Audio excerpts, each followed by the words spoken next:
Hey, today is another tutorial for Bolt Action version 3, and this is again a rather basic tutorial, and this one is about movement in version 3. So I hope you enjoy it. If you do, leave comments. Always nice to hear from you, and I will try and answer as many of you as I can. Right, here we go. So V3 movement, a tutorial by me. The agenda I'm going to go through is, first we're going to talk about the advance and the run moves, then about unit interpenetration. We're going to talk about terrain, the terrain table, and then at the end I'm going to sort of summarize what is new in this edition, what is worth noticing compared to version 2. So, the advance and the run moves are very much business as usual. People who played version 2 will know these. The advance move is a 6 inches move for infantry. A run move is a 12 inches move for infantry. And at the advance rate, you can shoot at the end, and at a run rate, you can't shoot, and a run also covers assaults. Now, all of that is business as usual. The only thing that's slightly interesting is that in this part of the rulebook, they also clearly state the rules for coming onto or going off the table, which is kind of nice. They do state that you can use an advance or a run to go off the table or onto the table, and you only need to have one of your models touching the table edge in order to move off the table. Which is very interesting because I think some of the missions are going to be what we used to call envelopment, where you actually try and leave out the opponent's size deployment zone. So that is needed. Also, just the interaction of having your models on or off the table, you need rules for that. So the rules are exactly the same for coming onto the table and moving off the table, but yeah, it's just nice to have. Interpenetration is one of those things that a lot of people have been surprised by in version 2 and in version 3. You can absolutely move through your own troops. Not a problem at all, except if you're a vehicle. So, the only thing you have to remember is that there needs to be a 1-inch gap after the move. So, if you're moving through a unit and you cannot get your whole unit onto the other side and have 1-inch gap, then the move is illegal and you have to go back to where you started. And that is why declaring where you want to go becomes really, really important, because it's the only way you can do that. It's the only way you can have those moves where I want to move to the other side of this unit. I'm not sure I'm going to make it. So, both infantry and artillery can move through friendly units. Vehicles move very differently, and they cannot interpenetrate. They have to keep a 1-inch gap to all other units, both friendlies and enemies, at all time. Now, the only time where you can move your infantry or your artillery within 1 inch of an enemy is during the assault. So, most of the time, you have to stay that 1 inch away with all your units, right? What about terrain? Now, there are the usual types of terrain in Bolt Action version 3. You have impossible terrain, which may or may not be that impossible, because, you may have some terrain like tank traps that are impossible to tanks, but not impossible to infantry, for instance. Or you may have certain units that have certain special rules that allow them to move into impossible terrain. So, but normally, impossible terrain means terrain you cannot move into. Then you can have rough ground, where you cannot move at a run.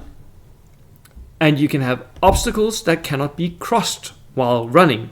And I'm taking the very specific wording here of the rulebook, and I'll tell you why in a minute. And then you have roads where wheeled vehicles can double their movement. Now, Why am I using such specific terms? As I'm directly quoting what they say in the rule book. Rough ground, you cannot move at a run. Obstacles cannot be crossed while running, because this is one of the areas where I predict we're gonna need a vac again. I'm sorry, Warlord Games.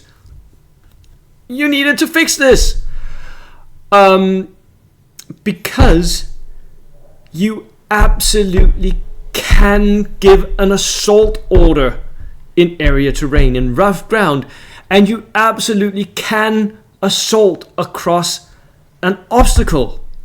You just can't do the double move across those things, right? If you give a run order in rough ground, you move 6 inches. Your infantry moves 6 inches. It still does the run order. It can just only move 6 inches. And this